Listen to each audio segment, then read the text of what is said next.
We welcome in former Vancouver Canuck TSN hockey analyst, Mr. Frank Corrado. How are you? What's happening, boys? Did you just say it's cold in Vancouver? Is that what I heard? Vancouver cold. Okay. Yeah. You got to preface it by saying it's Vancouver cold. Yeah. Come on. You're like my Italian. Frank, it felt like almost zero yesterday. It was like, that's cold. Dude, it wasn't. It was 6, but it felt like zero. Yes. If anyone who's listening is Italian and has relatives currently living in Italy, you know that once October hits, or if like there's air conditioning that's too high, which, you know, doesn't really exist there, but if there ever is, oh my God, the mittens are on, the jacket is on, the toque is on. Oh, just, LA is the same way. If it gets into the 60s, they're all in down jackets. You know, like it's, wimps. You should see Florida when the lizards start falling from the trees. Oh, yeah, when they go into that's when you know. Yeah. That's when you know. That's when you know. When it's raining lizards, you know it's cold. Yeah. What did you make of the game last night?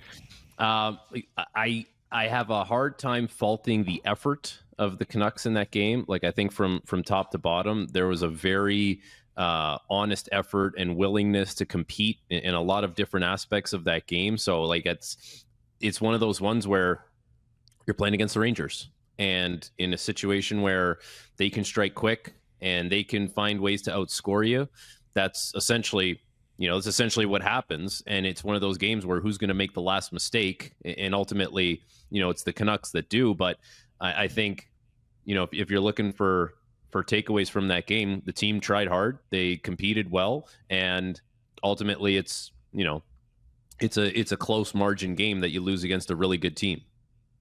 The best players tried to be the best players, too, which is good. I mean, Elias Pettersson continues to show his rehabilitated self. Quinn Hughes goes out and gets the early goal. But right now they are just a seriously diminished team, aren't they, Frank? I mean, you can put forth a pretty good effort there, but at the same time, you look at the advanced stats on the game, too.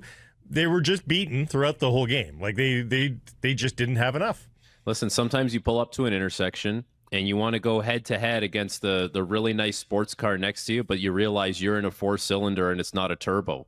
Like, that's kind of what the Canucks are going through right now. Like, you take away, you know, you don't have Brock Besser, a guy who, you know, in many situations can find you a goal, whether it's on the power play or, you know, situations that may occur at 5-on-5.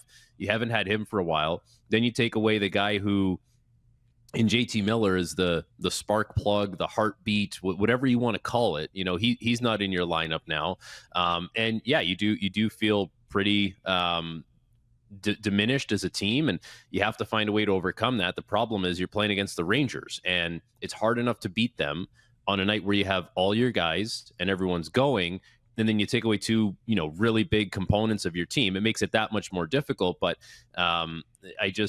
it's the reality of what this group is going through right now. Their depth is being tested, and against a team like the Rangers, it's going to be hard for guys to, you know, for the team itself to find guys to step up and beat a team like that. There was an Eastern report yesterday, and I didn't hear it until after the fact, that Demko was going to start that game. He didn't, obviously, and Sheelos plays fine. And not that he would be mid-season Demko anyway, but does mid-season Demko save that game, do you think? Maybe. I think mid-season Demko probably would have saved a few games for the Canucks right now. Like, that's, you know, if you look at their record, I just had it pulled up. They're at 9 wins, 9-6-3. Yeah. If you told me 3 points, I'd believe it. If you told me he'd have given them 3 more points, I'd believe it. I think so. I think that's very fair. Like, I don't think that's fantasizing about how good of a goaltender he is. That's the reality, and that's what we saw, especially last year in the first half of the season. So I thought Sheelos was good last night. You know, I saw online, like, there was the one that goes off Soucy's shin pad and he's kind of swimming out of the net. It goes off the guy's shin pad, man. Like, I don't know. That's a tough read. That's a tough reaction. Zibanejad gets tipped. There's a breakaway, you know, and then the game-winning goal is a turnover at the blue line, out-muscled on a puck. But I think Sheelov's, like the rest of his team, showed some jam, showed some compete in that game. Like, how about the save he makes where he doesn't have a blocker on, and he sticks with it? Like, don't you think that should be blown down? I thought that was crazy. And tell me I'm wrong, that's not the first time he has lost his blocker, huh? I remember a sequence last year, I think, where he was maybe a tighter tether on that. No, I'm going to say don't blow that down. Really? You can protect that offhand. But what You if can sort of tuck it away. I would say what happens if now someone fires a puck at the goalie's hand and now the goalie's out for 6 to 8 weeks because you didn't blow it down? Yeah, don't lose your blocker. I guess. No, when a player has a blade pop out and is lame on the ice, right? We don't blow that dead. They got to scramble to the bench. I guess, but I think it's more of a safety issue. I think is a player prone. Like, well, what if a player takes a puck while he can't stand up and is, crawling to the bench? Like, you can make an argument for an injury there too. I guess what I would say to that is the player's not directly in the line where the puck is going to get rifled at the net to score a goal. Like, you can use your other skate and kind of twist yourself out of the way. I don't know. I know we want offense. But I hear, we want offense. We want, we don't want to slow the game down, but like Tocchet looked like he was pissed at the official. He was kept going back at him for not blowing that dead earlier. And I don't even know, to be honest with you, I don't even know if the officials even saw it, because they eventually did blow the whistle, and it was like a couple quick whistles. But yeah, I don't know. I thought that should have been, I would have liked to seen that blown dead earlier. All right. We'll note you down for a rule change. Thanks. What? I'm going to ask you the Surrey Mitsubishi poll question. What's the best fix for the defense? Do you shake up that bottom four? Everybody here, Frank, is screaming to split up the Soucy-Myers pairing. The problem there is that's the defensive zone start pairing. So are you going to start Brandstrom in the defensive zone alongside Myers? Or are you going to start, Soucy and Juleson, or Soucy and Desharnais as your defensive zone? Or split up Hughes and Hronik. And if you want, you can put, Myers with Hughes and Hronik with Soucy. Or are there just no fixes with this team and it's a talent issue, and it's not going to get better until they add that top four defenseman? How would you go about fixing the defense here? It's like you're trying to solve this 6-piece puzzle, but there's one piece missing. And you keep trying to jam different pieces in, but there's always something that doesn't make it complete. And, if you have Hughes and Hronik playing together, that's great. Like, 1/3 of your puzzle solved, but now you're trying to find that complete piece somewhere else. And, it's left a lot to be desired at times with Soucy and Myers. Like, Brandstrom and Juleson as a third pair, it's not an issue, right? But like, you're not getting enough out of the second pair. So that leaves you at a deficit there. So, okay, so now if you want to change things up and you put Myers with Hughes, well, we've seen that before. Like, we know what that looks like, and it's not ideal. Like, you're not optimizing Quinn Hughes, and you're also putting Myers in a position where you're stretching him out, no pun intended, a little bit more. So that leaves that puzzle piece, open now. I think the way it's constructed, they went with the big guys that everyone is talking about that you say you need to win with in the playoffs. The big trees with the long reach and all that kind of stuff. But we've kind of forgot about the fact that, like, those big guys, the ones that are really good, they move the puck really well too, or they move it well enough that you don't see it as a deficiency. But that's not the case right now with this group, where the discrepancy between Hughes and Hronik to Soucy and Myers when it comes to moving the puck is huge. And it was going to be big anyways, because Hughes is that good, Hronik is that good. But that gap needed to be bridged a little bit more than that. And I would say that even if you're, are you going to throw Juleson up with Soucy and then put Myers down with Brandstrom? Like, there's no fix as far as, they just don't have a guy that can move the puck efficiently enough, that can also defend well enough that warrants top 4 minutes, the way it's currently constructed.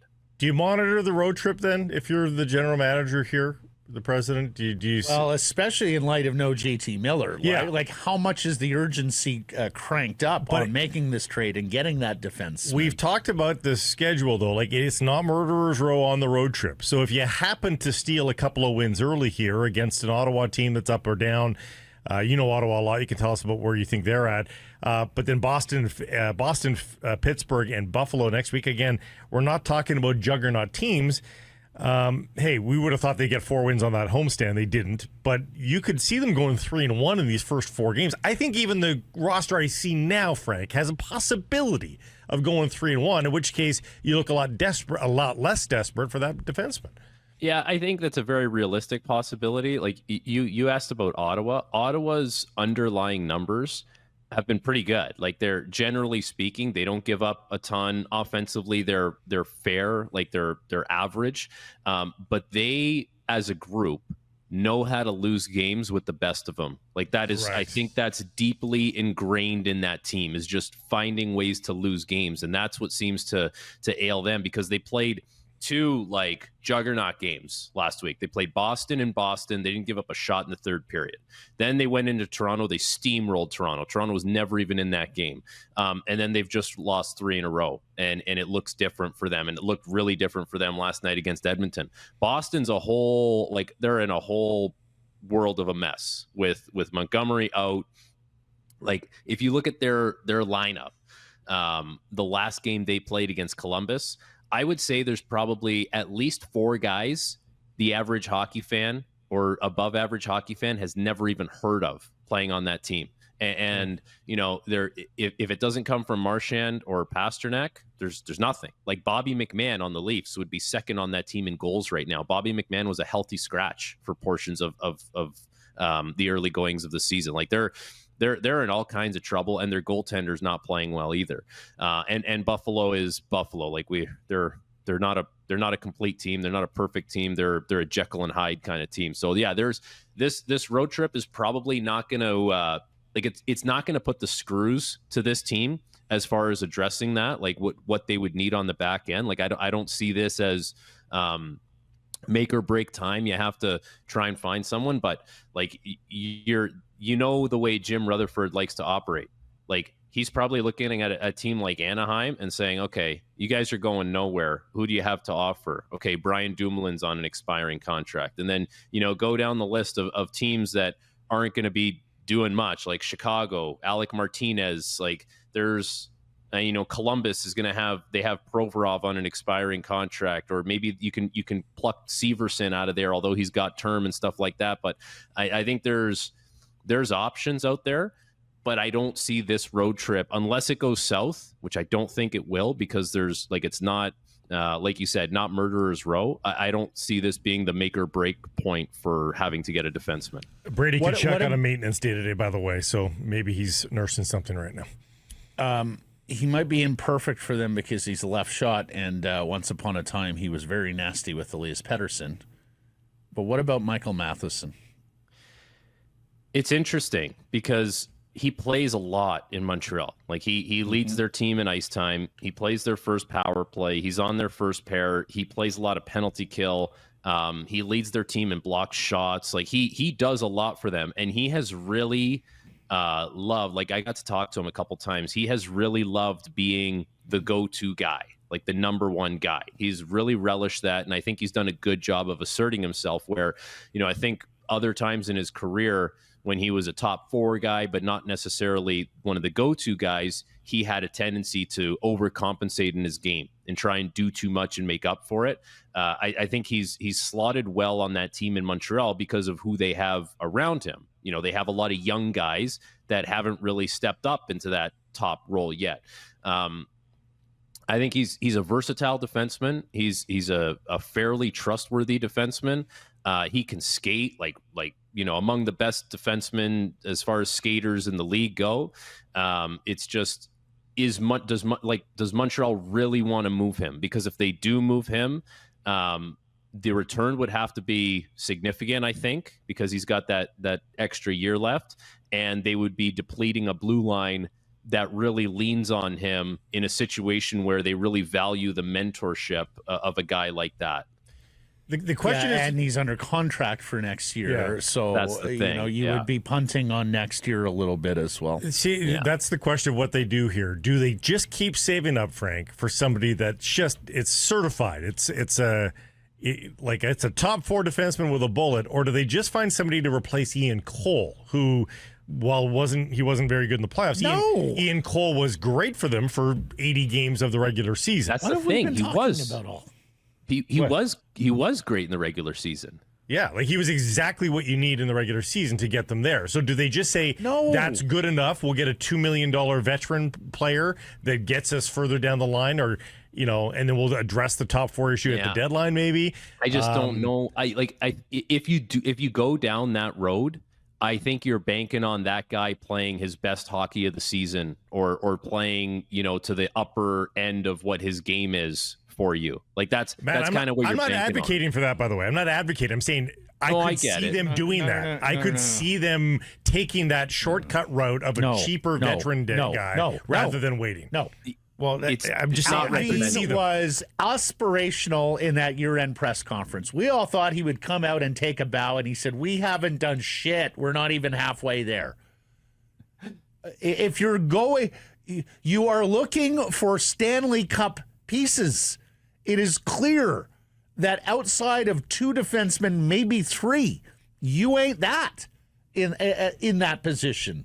So, no, it's not about patching the dam with another guy who at his best is a number 5, but more likely a number 6, and on a good defense core may even be a healthy scratch number 7. You need a bona fide top 4 guy. Well, come on, I would say there's no sense spending any kind of assets or cap space on a bottom pair guy. Then in that situation, you're not wrong. Like, you are not wrong. But take a number, because Vancouver's looking for it. Edmonton's looking for it. Everyone's looking for it. And all the teams that have these guys, they're on good teams or teams Frank, that are fighting for playoff spots. This is why this management group this year has to decide whether they are all in. And all in means potentially trading Jonathan Lekramacky, potentially trading Tom Wielander, your 2 top prospects, and not this year. Certainly moving the 2025, 2026, 2027 first round pick. If those will get it done. You say not this year, not this year. I think that would be ill-advised to say that you're all in this year. Like, why would you force feed that in a situation where Pettersson hasn't played his best? Miller's going through what he's going through. You've now missed, Besser for a little while. Not to mention your goalie. You have no idea what Thatcher Demko looks like when he eventually comes back and how long he stays back. Like, there's all the more reason. I think he may be compromised. He may be compromised beyond this year. Besser's in his final year.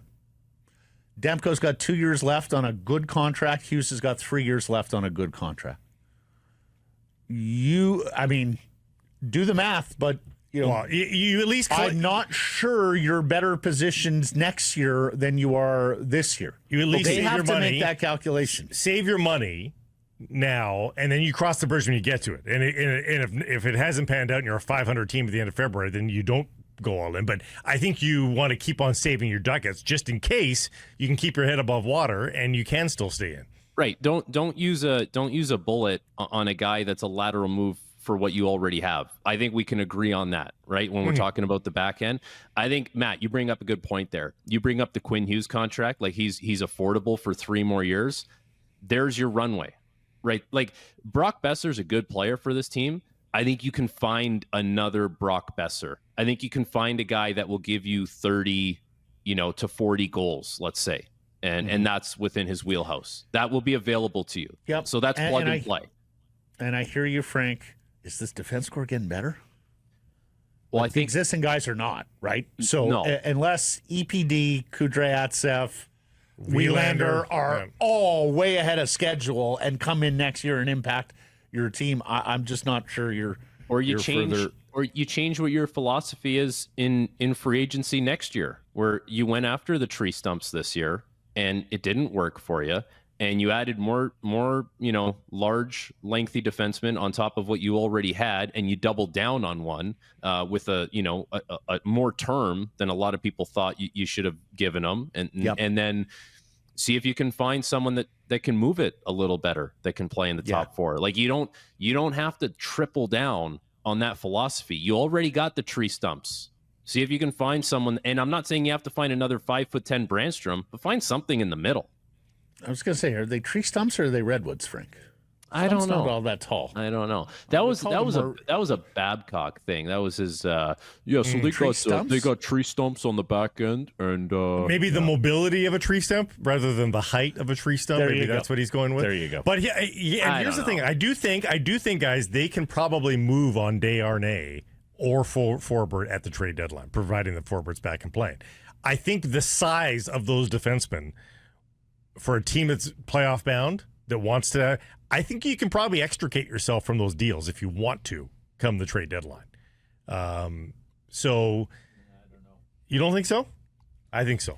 I for the same reason they signed the them. way things are going with both of those guys, I wonder if you just may have to demote and save your 1 point million by burying them in the minors. One way or another, you can find ways to move contracts and shed money. And really, what I should have said there, it's not going to pull. Yeah, it's not tree stumps. It's tree trunks. Okay, it's tree trunks, not stumps. I just did it in my head. The stump is like, it's like 2 feet tall and it doesn't move at all. No, it's the tree trunk. Frank. They're just the trunk. They're long. How many hours of sleep last night? For you, Frank? Oh, dude, I got back.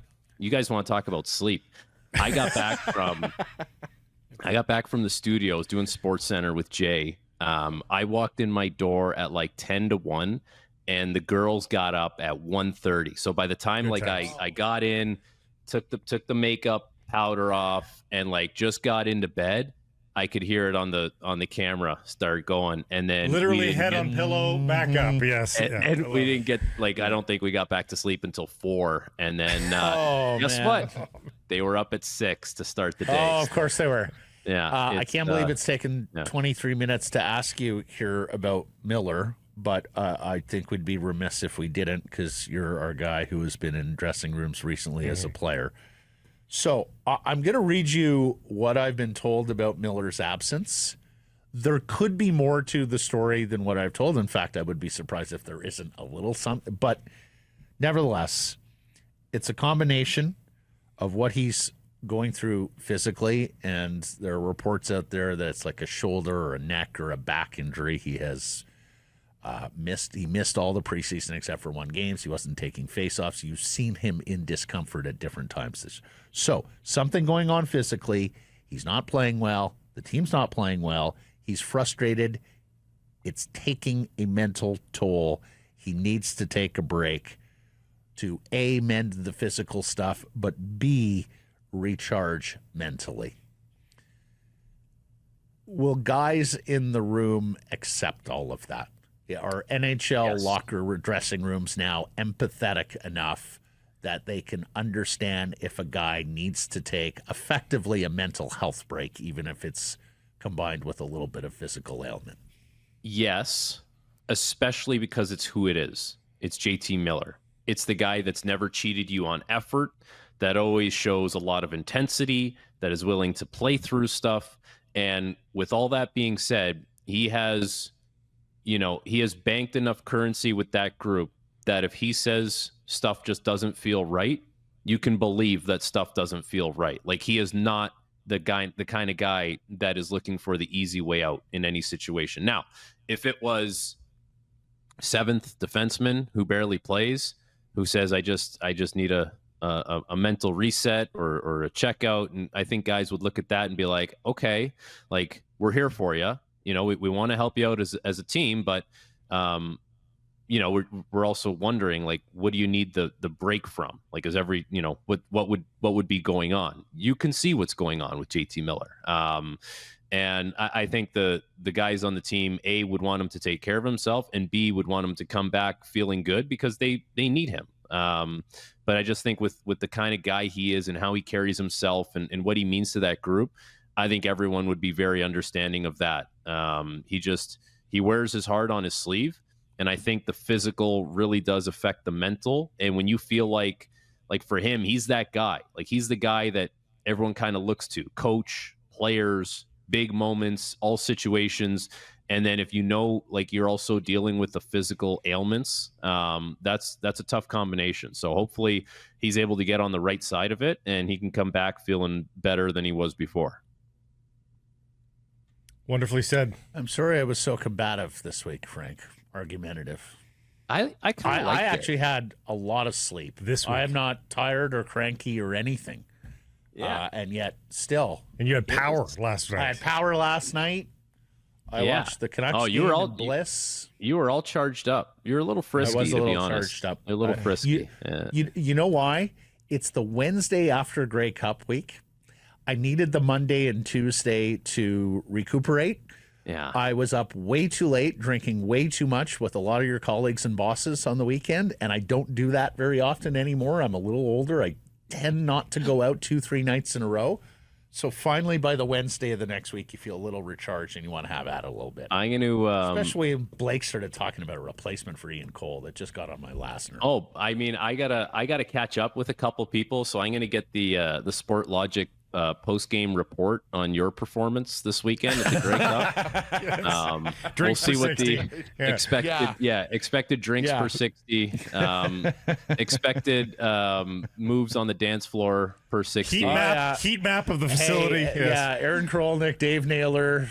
There were several there from the mothership that can give you intel on that. Pro scouting on the ground. Yeah, we're gonna go over the tape. See ya, boys. Until next Wednesday. Thanks. See ya.